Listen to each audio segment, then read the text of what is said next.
নমস্কাৰ বন্ধুসকল, পোনপ্ৰথমে আপোনালোকক মই অন্য এটা ভিডিঅ'লৈ স্বাগতম। আপোনাৰ ফাৰ্মৰ গাহৰিবিলাক কেতিয়াবা হঠাৎ অসুস্থ হৈ পৰে নেকি? ধৰক বমি, জ্বৰ, লগতে দানা নোখোৱা প্ৰব্লেম, এনেধৰণৰ প্ৰব্লেম হয় নেকি?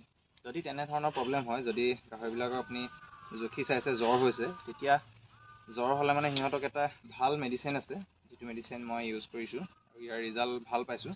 আপোনালোকে ব্যৱহাৰ কৰিব পাৰে।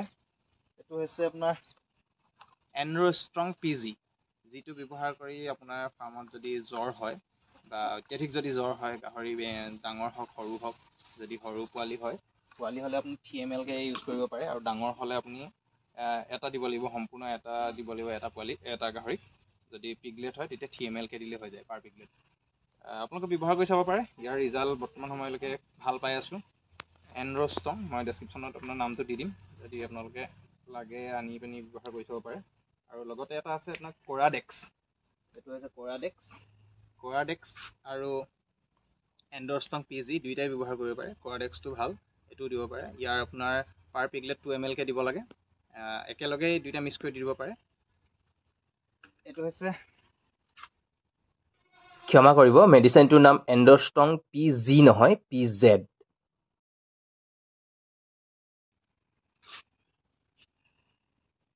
ইয়াৰ পেকেটটোৰ ভিতৰত এইটো ৱাটাৰটো থাকে, এটা সম্পূৰ্ণ ৱাটাৰ। আপুনি যেটা গাহৰিক দিয়ে তাৰ সমানকৈ দিব লাগিব। ইয়াত মই এতিয়া 3টা পোৱালিক দিম, 3টা পোৱালিককৈ আপোনাৰ 3 ml কে দিবলৈ হ'লে আপোনাক 9 ml লাগিব। প্ৰথমতে মই 5 ml ইনজেক্ট কৰি দিছোঁ।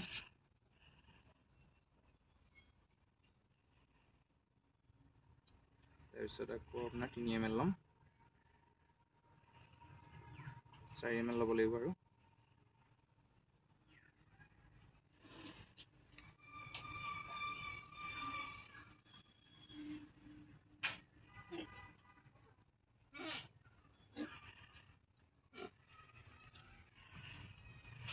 যিহেতু ইয়াত এটা পাউডাৰ থাকে, পাউডাৰটো ভালদৰে মিক্সন কৰিব লাগে, নহ'লে এইটো মানে আপোনাৰ চিৰিঞ্জেদি পুছ কৰিবলৈ অলপ দিগদাৰ হৈ যায়। গতিকে এইটো ভালকৈ আপুনি মিশ্ৰণ কৰি ল'ব লাগিব। মিশ্ৰণ কৰাৰ পাছতহে ইয়াক ইনজেক্ট কৰিব, নহ'লে পোৱালিবিলাকে কষ্ট পায় দিওঁতে, পটকৈ ইনজেক্ট নহ'লে সিহঁতি কষ্ট পায়।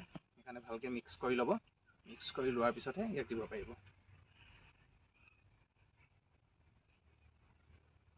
আহক এতিয়া আমি পোৱালিবিলাকক দিম। এইকেইটা পোৱালি মোৰ আজি 2 দিন ধৰি সিহঁতৰ জ্বৰ হৈ আছে, মাজতে লগতে বমিও আছিলে, জ্বৰ আৰু বমি হৈ আছিলে। এতিয়া সিহঁতক মই ইনজেকশ্যন দিম, আপোনালোকক দেখাই আছোঁ ৰ'ব।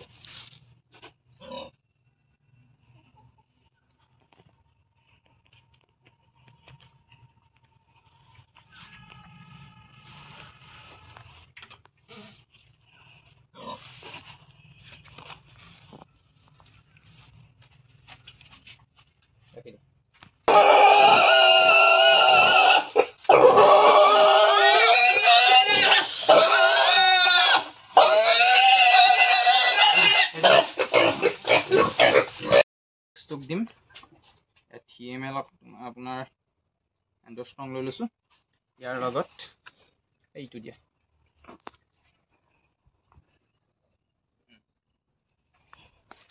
কোৰাডেক্স দিম 2 ml,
বৰ্তমান এনেকৈয়ে গোটেইকেইটা পোৱালিকে বেজি দিয়া সম্পূৰ্ণ হৈ গৈছে। এতিয়া অলপ সময় 12-13 ঘণ্টা সময় ৰ'ব লাগিব, তাৰপিছত ইয়াৰ ইনজেকশ্যনৰ ফল পাম আমি। মোৰ এই পোৱালিকেইটা আজি 3 দিন ধৰি দানা খোৱা নাছিল, আজিৰ পৰা দানা খাব আৰম্ভ কৰিছে। সিহঁতৰ জ্বৰ বমি হৈ আছিল, আজিৰ পৰা সুস্থ হৈছে। 2টা ড'জ ইনজেকশ্যন দিয়াৰ পাছত আজিৰ পৰা সিহঁতে এনেদৰে দানা খাইছে। আপোনালোকৰ যদি গাহৰিবিলাক যদি কেতিয়াবা পোৱালিবিলাক যদি দানা খোৱা বন্ধ কৰে, তেতিয়া দানাত লোকেল ডিম আৰু ভাত দি পিনি দিব পাৰে, তেতিয়া সিহঁতি দানাটো ভালকৈ খায়। মই এতিয়া লোকেল ডিম, ভাত, সিজোৱা দানা অলপ আৰু লগত গডৰেজৰ গোৱাৰ পিকফিট ব্যৱহাৰ কৰিছোঁ, এইকেইটা দিছোঁ। বৰ্তমান সিহঁতি সুন্দৰকৈ দানা খাইছে। আজিৰ পৰা সিহঁতি সুস্থ হৈ উঠিছে আৰু এটা ড'জ আছে দিবলৈ। দানা খোৱাৰ পিছত ইটো ড'জো সিহঁতক দিয়া হ'ব। এয়া চাওক, এফালে এজনী গাভিনী হৈ আছে, এই আজি 20 দিন হৈছে গাভিনী হোৱা, আৰু ইফালে এজনী আছে, এজনী হৈ আছে।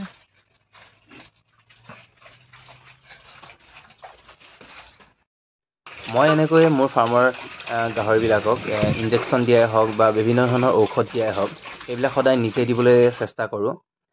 আপোনালোকেও পাৰিলে ফাৰ্মত বিভিন্ন ধৰণৰ সৰু বৰ বেমাৰ আজাৰত গাহৰিবিলাকক বেজি দিয়াই হওক বা বিভিন্ন ঔষধ দিয়াই হওক, সেই কামবিলাক পৰাপক্ষত নিজে কৰিবলৈ চেষ্টা কৰিব। কিয়নো প্ৰতিটো ক্ষেত্ৰতে এজন ডক্তৰক ফাৰ্মলৈ মাতি থকাটো সম্ভৱো নহয়, যিহেতু আৰ্থিকভাৱেও বহুত কথা আহি পৰে। কিয়নো আমি একোজন সৰু ফাৰ্মাৰ, ডাঙৰ ফাৰ্মাৰ কথা নকওঁ, গতিকে আমাৰ আৰ্থিক অৱস্থাটো ইমানো সুচল নহয় যে প্ৰতিটো সৰু বৰ ক্ষেত্ৰতে আমি ডক্তৰক মাতি থাকিম ফাৰ্মলৈ। পাৰিলে নিজে কৰিব লাগে, আৰু নিজে কৰিলে তাৰ বহুত বেনিফিটো আছে। আপুনি এজন ডক্তৰক যদি ফাৰ্মলৈ সদায় মাতি থাকিবলৈ হয়, বা সপ্তাহটোত 2-3 দিন ধৰি যদি মাতি থাকিবলৈ হয়, বা মাহটোতো 2-3 দিন ধৰি মাতে, তেতিয়াও বিভিন্ন ধৰণৰ কাৰণ আহে। যেনে এজন ডক্তৰ আপোনাৰ দিনটোত বহু ফাৰ্মত ঘূৰি ফুৰে, তেওঁৰ গাতো বিভিন্ন ধৰণৰ বেমাৰৰ বীজাণু কঢ়িয়াই লৈ আহিব পাৰে আপোনাৰ ফাৰ্মখনলৈ ডক্তৰজনে। গতিকে ডক্তৰ এজনক ফাৰ্মলৈ মতাতকৈ এজন ভাল ডক্তৰৰ পৰামৰ্শ ল'ব লাগে। পৰামৰ্শ লৈ পৰাপক্ষত কামবিলাক সদায় নিজে কৰিবলৈ চেষ্টা কৰিব লাগে। তেতিয়া নিজে শিকাও হ'ল 2টা কথা, আৰু আপুনি আপোনাৰ ফাৰ্মখনৰ বীজাণুৰ পৰাও বা বিভিন্ন ধৰণৰ বেমাৰৰ বীজাণুৰ পৰাও ৰক্ষা কৰা হ'ল।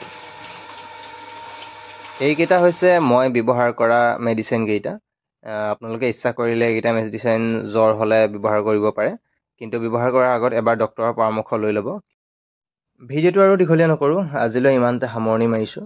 যদি ভিডিঅ'টো চাই ভাল পায়, লাইক, কমেণ্ট আৰু শ্বেয়াৰ কৰিবলৈ নাপাহৰিব। লগতে চেনেলটো ছাবস্ক্ৰাইব কৰি দিব বুলি আশা ৰাখিলোঁ। শেষলৈকে ভিডিঅ'টো চাই থকাৰ বাবে ধন্যবাদ।